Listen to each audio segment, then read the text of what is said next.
tous, ravis de vous retrouver pour cette nouvelle page d'actualité en Savoie-Mont-Blanc. Il fait beau, il fait très chaud en ce premier jour de l'été. Nous sommes donc à Chambéry, le Haut, à l'occasion de la fête de la musique des enfants plus précisément.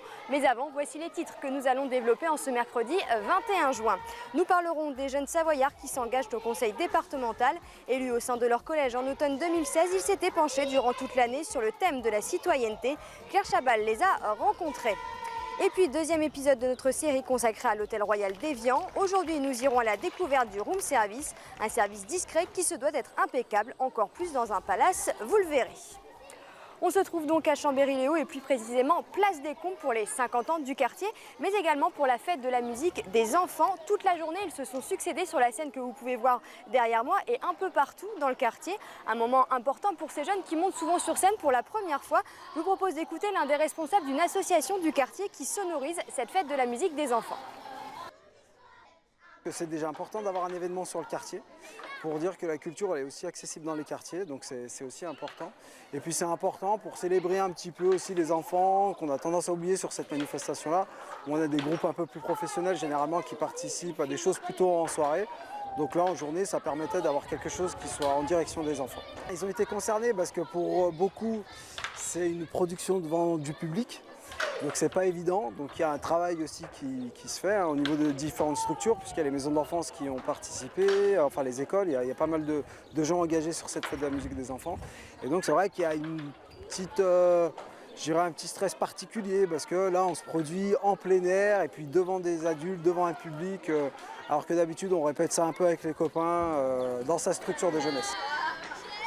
On continue notre balade de cette fête de la musique des enfants. On est dans l'église qui était en fait la première salle de spectacle du quartier. Et d'ailleurs, on va continuer à parler des jeunes, mais savoyards cette fois-ci avec le conseil départemental des jeunes. Un mandat de plus s'achève pour eux. Les collégiens et collégiennes ont présenté aux conseillers départementaux le résultat de leur travail annuel. Élus au sein de leur collège en automne 2016, ils s'étaient penchés durant toute l'année sur le thème de la citoyenneté. Claire Chabal a assisté à cette dernière séance. Clap de fin pour la 25e promotion du Conseil départemental des jeunes de la Savoie. Mercredi se tenait leur dernière réunion. Habituellement, ils se retrouvaient 1 à 2 fois par mois pour travailler ensemble. C'est maintenant l'heure du bilan pour ces 41 collégiennes et collégiens. Cette année, on a appris ce que c'était la citoyenneté. Donc j'arrivais ici, je ne savais pas trop ce que ça voulait dire, citoyenneté. Et avec le conseil départemental, j'ai compris la citoyenneté pour ensuite mettre en place un projet sur les territoires qui a un rapport avec la citoyenneté. Des projets qui mûriront dans la tête des conseillers départementaux jeunes pendant l'été. Jade a déjà réfléchi à la question.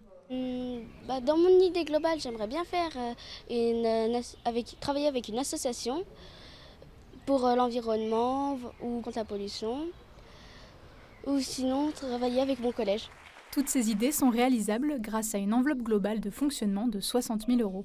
Les collégiens ont été accompagnés durant toute l'année par des associations et des institutions. Le conseil départemental jeune fait partie de la politique jeunesse du département et c'en est un axe fort.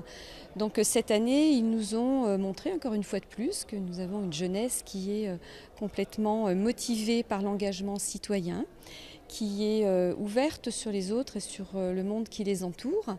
Et à présent, donc, nous attendons les projets qu'ils vont nous proposer et qu'ils pourront réaliser au cours de l'année prochaine. Les projets seront discutés et validés fin 2017 par des commissions composées d'élus locaux, de conseillers départementaux jeunes et de représentants des collèges. On se trouve au théâtre de la Louve à la découverte des instruments anciens. Vous le voyez derrière moi, les enfants sont en train de découvrir ces instruments qu'ils ne connaissent pas. Mais on continue ce journal, on parle beaucoup en ce moment de la dépakine. Ce médicament qui soigne l'épilepsie est en vente depuis 1967. Mais depuis quelques années, en Europe et en France, des cas de bébés dépakine apparaissent. Ils sont diagnostiqués par quelques rares spécialistes et les familles ont tout un point commun. Les mères ont pris cette molécule durant la grossesse. Aujourd'hui, leur quotidien est rythmé par la maladie. Olivia Boisson les a rencontrés. Chez les Audibert, on se souvient. Guilhem est né en 1999. 4 ans plus tard, il est officiellement reconnu malade à cause de la dépakine que prenait sa mère. Aujourd'hui élève en première, il est accompagné par une auxiliaire de vie scolaire. Et au-delà de sa scolarité, c'est le quotidien de toute la famille qui a été impacté. Pour ceux qui restent dans le système scolaire, la question est très prégnante parce que les difficultés peuvent être telles qu'on se demande s'ils vont être capables de poursuivre des études supérieures, même s'ils en ont les capacités. Il suffit qu'ils aient des traits autistiques, ça peut poser des problèmes. Donc pour nous, mamans qui sommes déjà fragilisées par la maladie et les médicaments, c'est un stress supplémentaire. C'est ça notre quotidien, c'est gérer un stress, gérer des stress. En Pays de Savoie, elles sont de nombreuses femmes à avoir pris ce médicament. C'est le cas également de Caroline Der, qui en prend depuis 15 ans et qui n'a pas arrêté pendant sa grossesse. Tu veux rentrer? Ben rentre, ouais, allez, fais comme chez toi, vas-y. C'est tout beau? Je sais que la Dépakine, c'est un antiépileptique qui marche très très bien. Il faut le reconnaître, hein, il soigne énormément de femmes, enfin de personnes étant épileptiques. Après, on sait qu'il est très, maintenant on apprend qu'il est très nocif pour les fœtus, donc on ne peut pas se permettre. Et encore, moi j'ai une grossesse qui est assez récente, 2013, on se pose la question comment aussi tard on peut encore prescrire la Dépakine alors qu'ils sont au courant depuis 1970. On ne peut pas se permettre de jouer comme ça avec la vie des familles, on ne peut pas. Parce que nous, sincèrement, notre vie, elle est détruite à nous. Hein. On sait qu'elle est détruite. Son fils est atteint de troubles autistiques, du comportement et de malformations. Il a rendez-vous chez l'orthophoniste. À 3 ans et demi, Andrea a de grosses difficultés à s'exprimer. Pour autant, il n'a pas encore été diagnostiqué comme un enfant Dépakine. Maman? Et là? Après, il y a des traits quand même qui laissent penser que il a une lèvre qui est assez quasi inexistante, lèvre du haut en fait chez lui, les oreilles qui sont assez basses, les narines là qui sont assez larges, les racines du nez qui sont assez larges. Donc il y a des choses quand même, des caractéristiques qui sont typiques Dépakine, mais les généticiens vont pas trop se mouiller pour nous dire effectivement c'est la Dépakine. Depuis le 1er juin, les victimes de la Dépakine peuvent déposer un dossier d'indemnisation. Un long combat que s'apprêtent à mener les familles touchées contre le laboratoire Sanofi. On est toujours au théâtre de la Louve où les enfants apprennent le cousinage des instruments, peu importe leurs origines. Suite de notre série qui nous emmène cette semaine à la rencontre des hommes et des femmes de l'Hôtel Royal à Évian. L'établissement centenaire a été entièrement rénové en 2014. 2 ans plus tard, il obtenait la distinction de Palace. Un travail acharné pour les équipes. Après le service des chambres, Fanette de Buisson a rencontré la responsable du room service, un service discret qui se doit d'être impeccable. Depuis plus d'un siècle, l'Hôtel Royal revendique un prestige en toute sobriété, du cadre à l'abri des regards, à la décoration, en passant par les prestations. Dans son petit local, l'équipe du room service opère ainsi en toute discrétion. Anaïs, la responsable, reçoit une commande. Les cuisines lui enverront ensuite le nécessaire.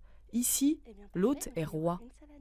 On essaye vraiment de personnaliser l'échange. Tout le monde se sent investi, donc ça peut être du commis ou au responsable, bien sûr, donc jusqu'à moi. C'est très important de sublimer l'émotion. Bien sûr, il y a des critères de service, mais je pense qu'il faut aller plus loin dans cette émotion. Amandine prend le relais pour la commande. Pas le temps de chômer pour Anaïs, elle prépare un accueil haut de gamme avant de l'apporter dans l'une des 150 chambres de l'établissement. Le couloir, oui, il est assez grand. Après, pas besoin d'aller à la salle de gym. Le room service s'assure que chaque client aura une petite attention à son arrivée. L'équipe est disponible 24 heures sur 24. Les os sont bien droites aussi, et donc on s'assure que tout soit excellemment, parfaitement positionné. Par rapport au room service, il faut savoir répondre à tout ce qui peut être demande impromptue, extravagante, ça arrive régulièrement. Il faut faire preuve un peu de débrouillardise, il faut parler plusieurs langues forcément, parce que malheureusement on est tout seul avec l'autre, on arrive dans son intimité, ils ne viennent pas au restaurant chez nous, nous on vient chez eux. Room service, bonjour. Service? Lorsque l'hôtel est plein, c'est souvent le cas durant l'été, l'équipe du room service est alors aux petits soins pour plus de 300 personnes. Avant de se quitter, une dernière information. Un avion qui avait décollé de l'aéroport de Genève mardi soir pour rejoindre Caen a disparu des radars vers 23h50 avec à son bord 2 passagers. Après plusieurs heures de recherche, l'avion et ses occupants blessés mais conscients ont été retrouvés dans le secteur de Farges. Les causes de l'accident ne sont pas encore connues. C'est la fin de cette édition ensoleillée. On espère que vous avez été ravis de découvrir ce quartier et cette fête de la musique des enfants. Merci à tous de nous avoir suivis. N'oubliez pas notre site internet 8montblanc.fr. Demain, vous aurez le plaisir de retrouver Fanette de Buisson. Passez une belle soirée, une bonne fête de la musique et à bientôt sur 8 Mont Blanc.